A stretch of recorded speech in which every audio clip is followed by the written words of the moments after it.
আসসালামু আলাইকুম আপু, কেমন আছেন? ওয়ালাইকুম আসসালাম, ভালো আছি ভাইয়া।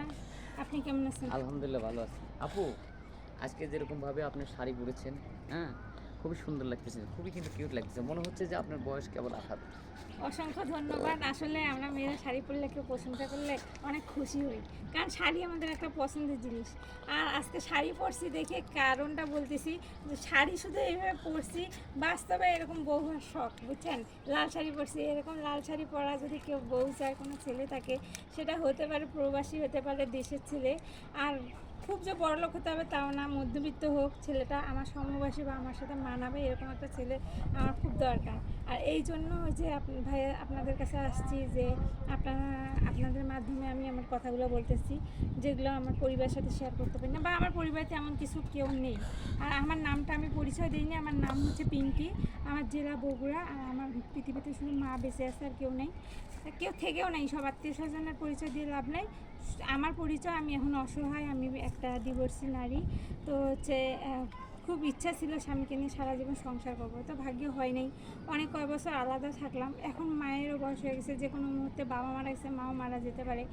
এই জন্য আমি চাচ্ছি যে আমার মার সামনে আমার মা মারা নিয়ে টেনশন করে, চিন্তা করে, চাচ্ছি যে সে বেঁচে থাকাতে এমন একটা ছেলের হাত ধরি যে একা আসলে চলা যায় না, একটা লাইফ পার্টনারের অবশ্যই দরকার হয়। আর একটা ছেলে মানুষ একা চলতে পারে না, তার বউয়ের দরকার হয়। তার যদি কোনো রকম যদি কোনো ছেলের যদি বউয়ের দরকার হয়, বা ডিভোর্স হয়ে থাকে, বা বিয়ে করেনি, বিদেশে গেছে, প্রবাসে, তো এরকম ছেলে যদি আমার এই ভিডিও দেখে থাকে বা কথাগুলো শুনে ভালো লাগে, তাহলে অবশ্যই যেন আমার সাথে আচ্ছা আপা, যোগাযোগ করে ভাইয়াদের মাধ্যমে।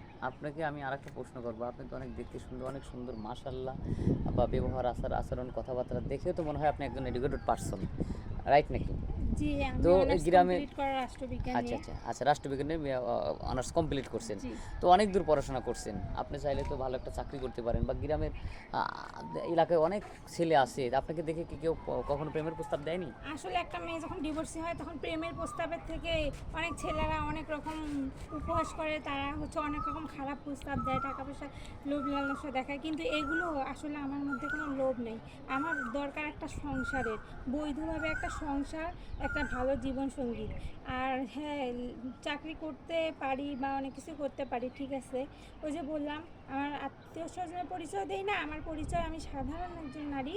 কিন্তু চাকরি করতে গেলেও একটা মেয়ে যখন এক সুন্দর থাকে বা একা ডিভোর্সি শুনে, তখন ওই ছেলেটাকে, মেয়েটাকে কিন্তু বিয়ে না, মানে বিভিন্নভাবে ক্ষতি করার চিন্তা করে। এই জন্য আমি ভয়ে, অনেক রকম ভুক্তভোগী, যেখানে যাই সেখানেই আমারে হয়তো ভিতরে পছন্দ ভয় করে, কাজ করে। খারাপ প্রস্তাব দেয়। তা আমি তো খারাপ প্রস্তাব বা অবৈধ এইসব টাকা পয়সার আমার লোভ নেই। আমার ইচ্ছা আমি সম্মানের সাথে একজনের সংসার করব। এই জন্য আপনার ভয় কাজ করে যে জি। কোথাও গেলে কি হয় না হয়, এই জন্য আপনি চাকরি বাকরি করেন না, তাই না? হ্যাঁ। যাক, অসংখ্য ধন্যবাদ। আর আমরা প্রশ্ন করব না, আপনাকে বিভ্রান্তির সৃষ্টি করব না। শেষবারের মতো একটা কথা বলবো, আপনি তো, আমি শুনছি গত ভিডিওতে শুনছি যে আপনার কোনো ফোন নাম্বার নাই।